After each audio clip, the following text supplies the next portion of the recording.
Hi hello ನಮಸ್ಕಾರ ಎಲ್ಲರಿಗೂ. Hello guys. ಮತ್ತೆ ಎಲ್ಲರಿಗೂ ಬೆಳಗಿನ ಶುಭೋದಯ. ಬೆಳಿಗ್ಗೆ ಲೇಟಾಗಿ ಎದ್ದಿದ್ರು ಫಟಾಫಟ್ ಅಂತ ರೆಡಿಯಾಗಿ ನಾನು ಹೋಗ್ತಾ ಇರೋದು ಎಲ್ಲಿಗೆ ಗೊತ್ತಾ? ಅನಿಲಣ್ಣ ಮನೆ ಕಡೆ. ಯಾಕಂದ್ರೆ ಅನಿಲಣ್ಣನ ಕರ್ಕೊಂಡು ಆಫೀಸ್ಗೆ ಹೋಗ್ಬೇಕಾಯ್ತು. ಸಾರಿ ಅನಿಲಣ್ಣನ ನಾನು ಕರ್ಕೊಂಡು ಹೋಗಲ್ಲ, ಅನಿಲಣ್ಣನೇ ನನ್ನ ಕರ್ಕೊಂಡು ಹೋಗ್ಬೇಕು. ಅವ್ರ ಮನೆ ಹತ್ರ ಹೋಗಿದ್ ನನ್ನ ಫೈನಲ್ ಆಗಿ ಕರ್ಕೊಂಡ್ ಬಂದಿದ್ದೆ ಆಫೀಸ್ಗೆ.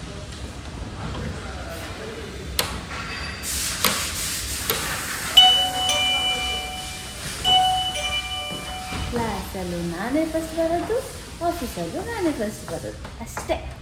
ಆ್ಯಕ್ಚುಲಿ ಹೇಳ್ಬೇಕಂದ್ರೆ ಫಸ್ಟೆಲ್ಲ ಆಫೀಸ್ಗೆ ನಾನೇ ಫಸ್ಟ್ ಬರ್ತಿದ್ದೆ. ಈಗೊಂದು ನಡುವೆ ಸ್ವಲ್ಪ ಎಲ್ಲರಿಗಿಂತ ಲೇಟಾಗಿ ಬರ್ತಾ ಇದ್ದೀನಿ. ಇವತ್ತು ಶುಕ್ರವಾರ ನನಗೊಂದು ಮ್ಯಾಟರ್ ಗೊತ್ತಾಯಿತು. ನಮ್ಮ ಆಫೀಸ್ಗೆ ಇವತ್ತು ಗೆಸ್ಟ್ ಬರ್ತಿದ್ದಾರೆ ಅಂತ.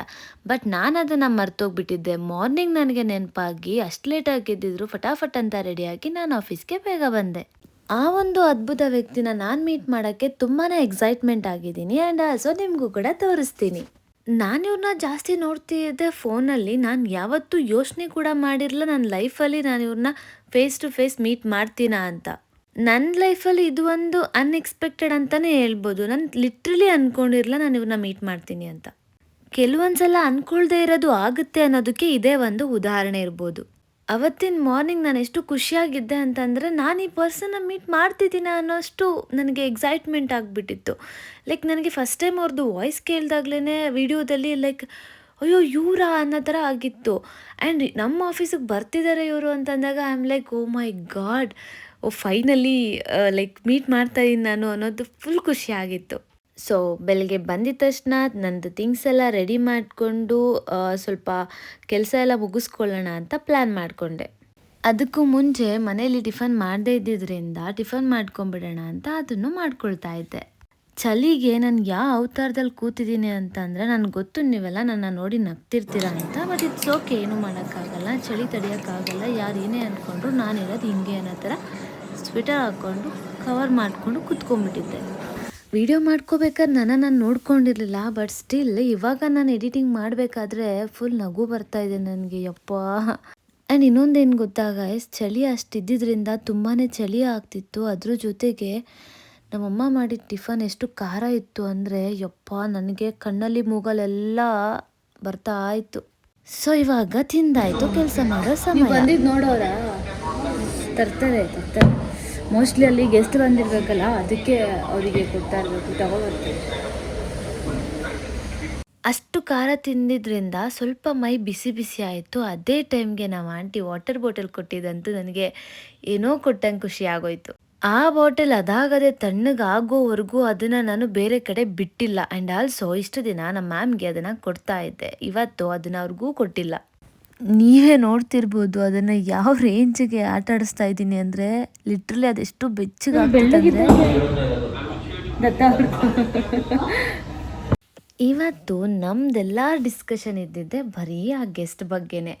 ಆ ಥರ ಈ ಥರ ಹಂಗೆ ಹಿಂಗೆ ನಾನು ಇಷ್ಟೆಲ್ಲ ಹೇಳ್ತಾ ಇದ್ದೀನಿ, ಬಟ್ ಅವ್ರ ಬಗ್ಗೆ ಹೇಳ್ತಿಲ್ಲ ಅಂತ ಅನ್ಕೊಬೋದು. ಅದನ್ನು ನಿಮಗೆ ತೋರಿಸ್ತೀನಿ, ಹೇಳಲ್ಲ. ಐ ನೋ ನಿಮಗೆಲ್ಲ ಕ್ಯೂರಿಯಾಸಿಟಿ ಜಾಸ್ತಿ ಆಗಿರ್ಬೋದು ಅಂತ.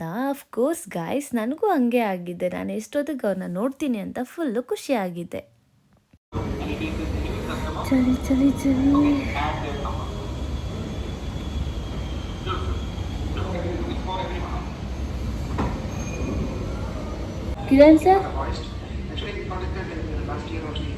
ಕಿರಣ್ ಸರ್ ಇವಾಗ ಧರ್ಮೇಂದ್ರ ಸರ್ ವಿಡಿಯೋ ಮಾಡ್ತಾರಲ್ವಾ, ಅದನ್ನ ಯಾವ್ದ್ರಲ್ಲಿ ಹಾಕ್ತಾರೆ?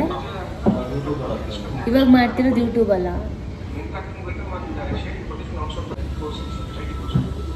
ಧರ್ಮೇಂದ್ರ ಸರ್ ಬಂದಿದ್ದಾರೆ, ತೋರಿಸ್ತೀನಿ. ಓಕೆ,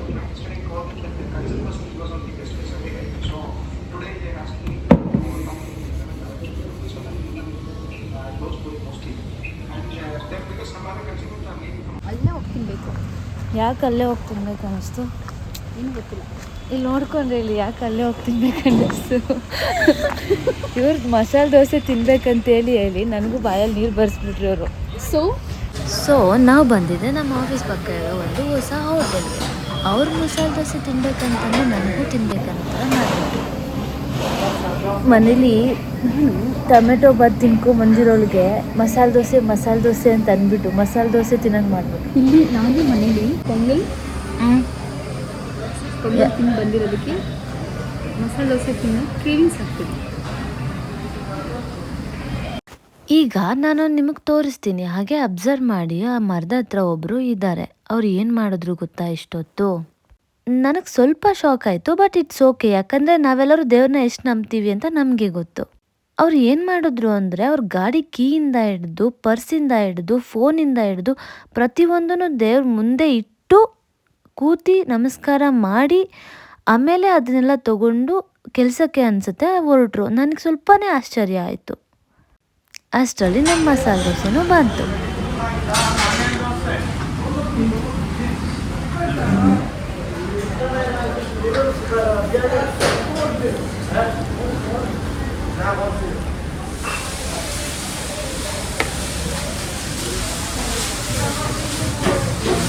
ಇದು ಟೇಸ್ಟ್ ಮಾಡಿ.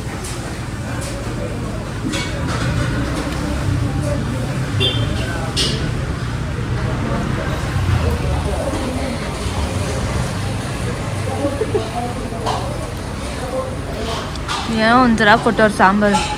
ಹೋಟೆಲ್ ಹೋಗೋಕ್ಕೆ ಮುಂಚೆ ಆಫೀಸ್ ಒಳಗಿದ್ದಾಗ ನಾನು ಆಲ್ರೆಡಿ ನೇಮ್ ಮೆನ್ಷನ್ ಮಾಡಿಬಿಟ್ಟಿದ್ದೀನಿ. ಆ್ಯಂಡ್ ಆಲ್ಸೋ ಅಲ್ಲಿ ಹಾಕಿರೋ ಜರ್ಕಿನಿಂದನೇ ನೀವು ಕಂಡುಹಿಡಿಬೋದು ಯಾರದು ಅಂತ.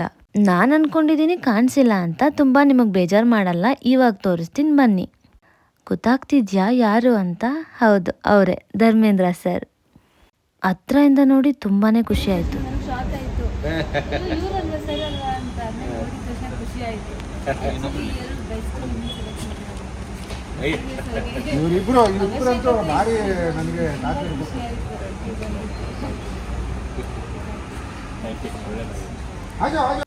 ಇದಕ್ಕಿಂತ ಏನು ಬೇಕು ಹೇಳಿ?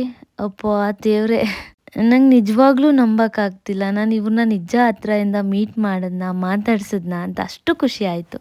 ಅದೇ ಖುಷಿಲಿ ಲೇಟಾಗಿ ಊಟ ಮುಗಿಸಿ, ನಾನು ಊಟ ಯಾಕೆ ಲೇಟಾಗಿ ಮಾಡಿದೆ ಅಂತ ನಿಮ್ಗೆಲ್ಲರಿಗೂ ಗೊತ್ತಿದೆ ಅಂತ ಅನ್ಕೊತೀನಿ. ಮಾರ್ನಿಂಗ್ ಡಬಲ್ ಸಲ ಟಿಫನ್ ಆಗಿದ್ರಿಂದ ಮಧ್ಯಾಹ್ನ ಊಟ ಲೇಟ್ ಆಯಿತು ಅಷ್ಟೇ. ಊಟ ಮುಗಿಸಾದ್ಮೇಲೆ ಆ ಖುಷಿಗೆ ಸ್ವಲ್ಪ ವರ್ಕ್ನ ಕಂಪ್ಲೀಟ್ ಮಾಡಿರಲಿಲ್ಲ, ಅದನ್ನೆಲ್ಲ ಕಂಪ್ಲೀಟ್ ಮಾಡಬೇಕಾಗಿತ್ತು. ಅದನ್ನು ಮುಗಿಸ್ಕೊಂಡು ನಾನು ಹೊರಟಿದ್ದೆ ಮನೆ ಕಡೆ ಹೊರಡಬೇಕಾದ್ರೆ ಇವತ್ತು ಯಾರು ಡ್ರಾಪ್ ಮಾಡ್ತಾರೆ ಅಂತ ಯೋಚನೆ ಮಾಡ್ತಾ ಬಂದಾಗ ಅನಿಲಣ್ಣ ಇದ್ದಾರೆ ಅಂತ ಗೊತ್ತಾಯಿತು. ಆದರೆ ಅನಿಲಣ್ಣ ಹೊರಡೋಕ್ಕೆ ಮುಂಚೆ ಕಾರ್ನ ವಾಶ್ ಮಾಡ್ಕೊತಾ ಇದ್ರು. ಅವ್ರ ಜೊತೆ ಸ್ವಲ್ಪ ಕಾಮಿಡಿ ಮಾಡಿಕೊಂಡು ನಾವು ಹೊರಟಿದ್ದೆ ಮನೆ ಕಡೆ. ಯಾರೆಲ್ಲ ಇನ್ನೂ ನನ್ನ ಚಾನೆಲ್ನ ಸಬ್ಸ್ಕ್ರೈಬ್ ಮಾಡಿಲ್ಲ, ಪ್ಲೀಸ್ ಸಬ್ಸ್ಕ್ರೈಬ್ ಮಾಡ್ಕೊಳ್ಳಿ ಆ್ಯಂಡ್ ಹಾಗೆ ಬೆಲ್ ಐಕನ್ನ ಕ್ಲಿಕ್ ಮಾಡಿ. ಯಾಕಂದರೆ ನಾನು ವಿಡಿಯೋ ಅಪ್ಲೋಡ್ ಮಾಡಿದಾಗ ಫಸ್ಟ್ ನೋಟಿಫಿಕೇಷನ್ ನಿಮಗೆ ಬರುತ್ತೆ. ಲೈಕ್ ಮಾಡಿ, ಶೇರ್ ಮಾಡಿ, ಸಬ್ಸ್ಕ್ರೈಬ್ ಮಾಡಿ. Thanks for watching. Bye, take care.